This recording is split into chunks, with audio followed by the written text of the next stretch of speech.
Selamat pagi dan salam sejahtera diucapkan kepada Pak Ucok.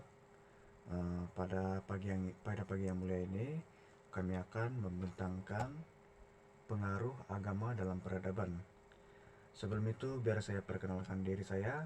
Nama saya Jonathan David Yao dari kelas DII 2E S1, nomor matriks 07 DII 21F1038.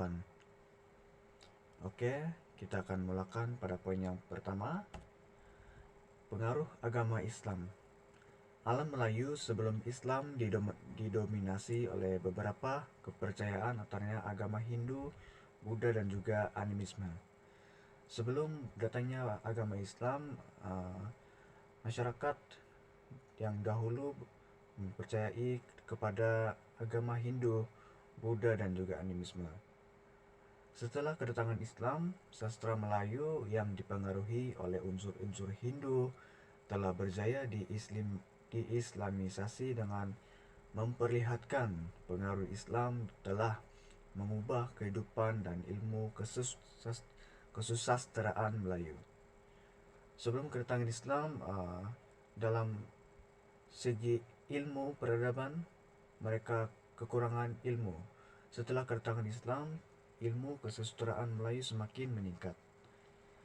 Proses pengislaman masyarakat alam Melayu telah memperlihatkan perubahan-perubahan dalam aspek kebudayaan dan cara hidup masyarakat Melayu, termasuklah dalam aspek ilmu pengetahuan.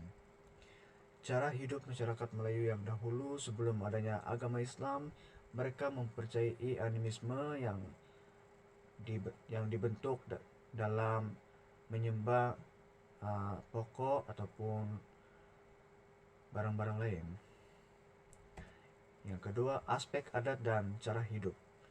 Beberapa upacara seperti rites de passage, gabungan unsur agama dan adat diadakan hampir setiap tahap dalam kitaran hidup. Tetapi selepas kedatangan Islam, masyarakat Melayu yang dahulunya mengamalkan sistem kasta berdasarkan ajaran Hindu telah menghapuskan sistem tersebut dan menolak perhambaan sesama manusia. Seperti yang kita tahu dalam sejarah, sebelum kedatangan Islam, sistem kasta yang membuat perhambaan sesama manusia diadakan pada setiap tahun. Islam menganjurkan hubungan kekeluargaan yang harmoni dan nilai persamaan taraf sesama manusia. Seterusnya, aspek politik dan pemerintahan. Beberapa institusi Islam didirikan bagi membantu mengukuhkan sistem pentadbiran berdasarkan Islam. Seperti yang kita tahu, beberapa institusi Islam yang didirikan seperti Jabatan Agama Islam dan Syariah. Sistem politik dan pentadbiran masyarakat Melayu telah berubah dan dipadankan dengan ajaran Islam. Sistem politik dan pentadbiran masyarakat Melayu yang dahulu mengamalkan sistem beraja, tetapi memandangkan sistem politik masyarakat Melayu sekarang diubah dan dipadankan dengan ajaran Islam. Dengan kedatangan Islam, terdapat suatu unsur kekuasaan rakyat dalam menentukan penubuhan sistem beraja. Pada zaman dahulu, sistem beraja tidak mempunyai kekuasaan rakyat dalam masuk campur tangan untuk mendapatkan kuasa dalam aspek politik. Konsep Dewa Raja bertukar kepada konsep Sultan. Ia merupakan suatu gelaran kepada orang yang diamanakan mentadbir sesebuah negeri. Dewa Raja dahulu mentadbir negeri, walau bagaimanapun ia diubah apabila pengaruh agama Islam datang ke negara kita. Kerajaan Melayu ditadbir oleh seorang sultan yang mempunyai kuasa penuh dalam undang-undang pentadbiran negara. Seperti yang kita tahu, kita mempunyai sultan dan kerajaan yang sultan yang mentadbir kerajaan dalam menentukan kuasa dalam perundangan dan pentadbiran negara. Itu saja dari saya. Sekian, terima kasih. Oke, saya akan meneruskan untuk poin yang keempat. Pertama sekali, biarlah saya mengenalkan diri saya dahulu. Oke, nama saya Leorendo Rizal dan nomor pendaftaran saya adalah 07DI21F 1030. Oke, untuk poin yang keempat adalah pengaruh Islam dalam peradaban dari aspek pendidikan. Dengan tersebarnya wahyu ilahi yang dibawa oleh Rasulullah Sallallahu Alaihi Wasallam, secara langsung Islam membawa satu kuasa besar terhadap ketamadunan manusia sejagat, meliputi seluruh aspek hidup dan kehidupan manusia.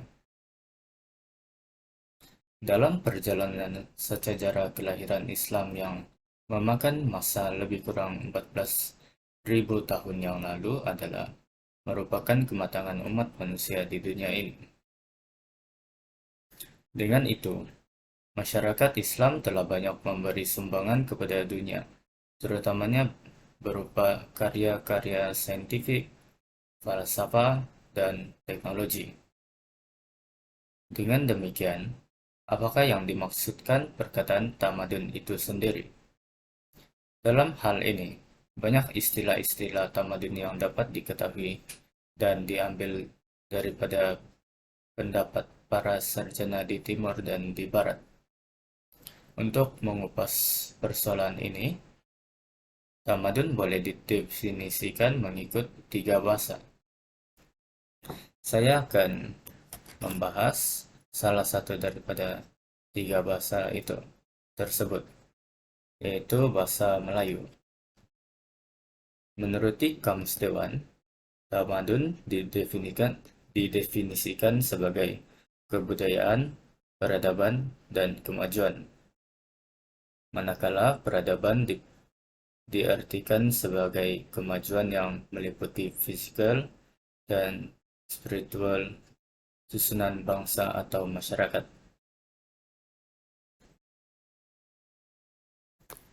Oke, pengaruh Islam dalam peradaban dari aspek perundangan.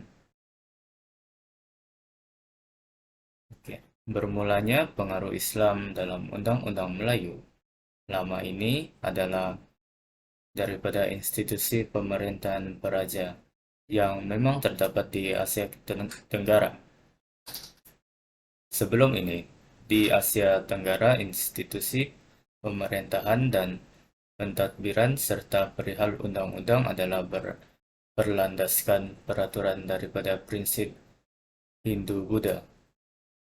Dengan kedatangan Islam, beberapa pengubahsuaian telah dilakukan pada sistem ini.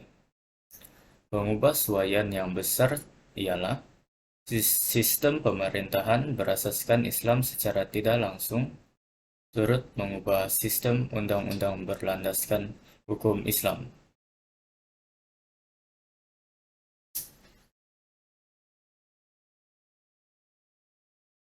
Institusi kesultanan telah diperkenalkan dan diwarisi daripada amalan pemerintahan kerajaan Abbasi di Baghdad dan kerajaan Turki Uthmaniyah. Sistem pentadbiran Islam ini meletakkan sultan sebagai ketua negara. Mufti dilantik sebagai penasihat sultan dalam hal agama Islam dan pentadbiran negara. Selain mufti, wujud pegawai dan petugas seperti kadi, khatib, balil, pemungut zakat, panitia Baitul Mal, dan penjaga harta wakaf. Penggunaan gelaran sultan telah mengukuhkan lagi kedudukan kerajaan Islam dan undang-undang Islam di alam Melayu dan menjaminkan kewibawaan raja. Penyelarasan gelaran ini meletakkan mereka setaraf dengan pemerintahan kerajaan Islam lain di seluruh dunia dan memupuk semangat persaudaraan di kalangan umat Islam.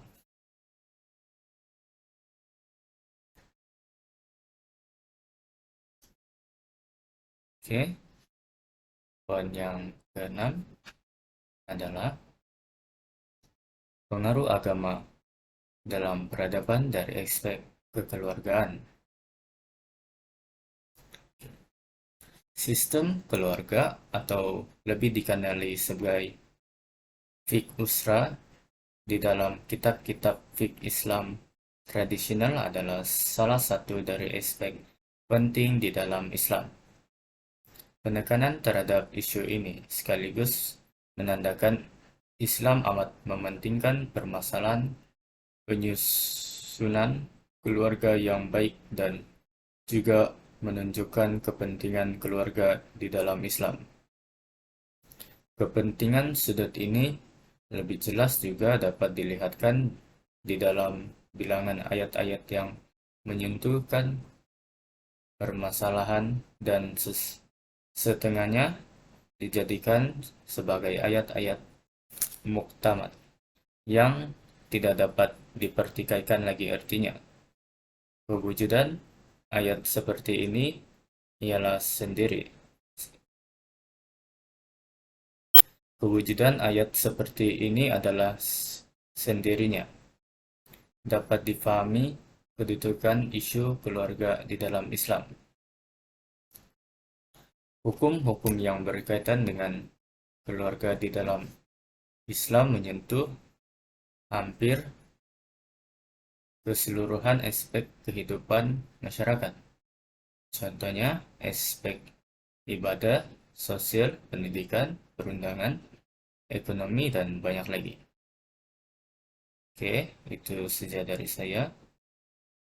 Slide yang seterusnya saya akan serahkan kepada rakan sekumpulan saya yaitu Zamani bin Umar. Sekian dari saya. Bismillahirrahmanirrahim. Assalamualaikum warahmatullahi wabarakatuh. Nama saya Muhammad Zamani bin Omar. Nomor matriks 07 DII 21F1024. Saya akan membentangkan aspek bahasa dan kesusastraan. Oke, pertama sekali adalah penggunaan tulisan Jawi. Saya tahu bahwa tulisan Jawi berasal daripada perkataan Arab ataupun uruf-uruf Arab yang digunakan dimasukkan dalam bahasa Melayu. Oke, bukan itu saja, bahasa tulisan Jawi juga digunakan dalam surat menyurat, dalam kitab menulis kitab Al-Quran, dan akbar dan lain-lain. Bahasa Melayu juga diperkemaskan dengan campuran bahasa Arab. Oke, seterusnya kesan pentakbiran.